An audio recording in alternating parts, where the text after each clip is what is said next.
ठाणे जिल्ह्यात 13 जणांचा विषारू दारूमुळे मृत्यू झाल्याचं समोर आलंय।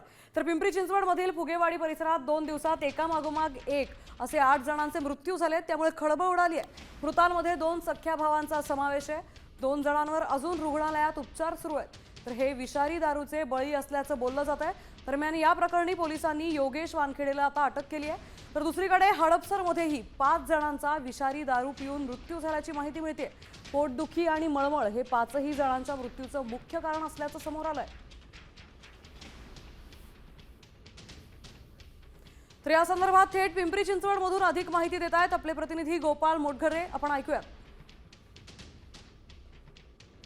पिंपरी चिंचवड शहरातील फुगेवाडी परिसरामध्ये विषारी दारूमुळे 8 जणांचा बळी गेलेला आहे आणि आपण पाहू शकतो की या अनुषंगाने आता पोलिसांनी कारवाईला सुरुवात केलेली आहे। पोलिसांनी या ठिकाणी ज्या विषारी दारूचे जे काही कॅन आहेत ते आणलेले आहेत। मी सध्या दापोडी पोलीस स्टेशन समोर आहे आणि आपण पाहू शकतो की या ठिकाणी पोलिसांची जी गाडी आली आहे या गाडीमध्ये काही ज्या दारूच्या कॅन दिसत आहेत, याच कॅनमध्ये विषारी दारू असल्याचा जो संशय आहे तो पोलिसांना आहे। अशाच प्रकारची घटना पुण्यात घडलेली आहे। पुण्यातील हडपसर आणि काळेपडर परिसरामध्ये काही जणांचा मृत्यू विषारी दारूमुळे झाला असा देखील एक संशय व्यक्त करण्यात येत आहे आणि त्या अनुषंगाने पुणे पोलीस आणि पिंपरी चिंचवड पोलीस जे आहेत ते तपास करत आहेत।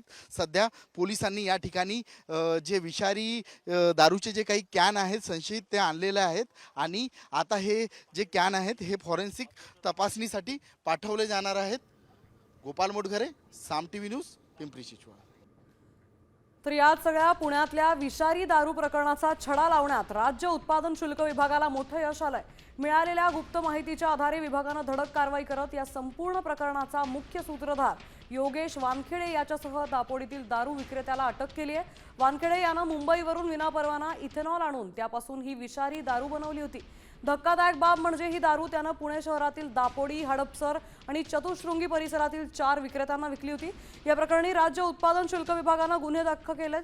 तर पोलीस आता या रॅकेटची पाळेमुळे खोदून काढतायत।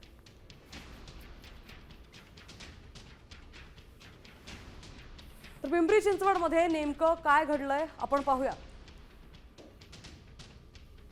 पिंपरी चिंचवडच्या दापोडी आणि फुगेवाडी परिसरात एकाच दिवशी 8 जणांचा संशयास्पद मृत्यू झाला।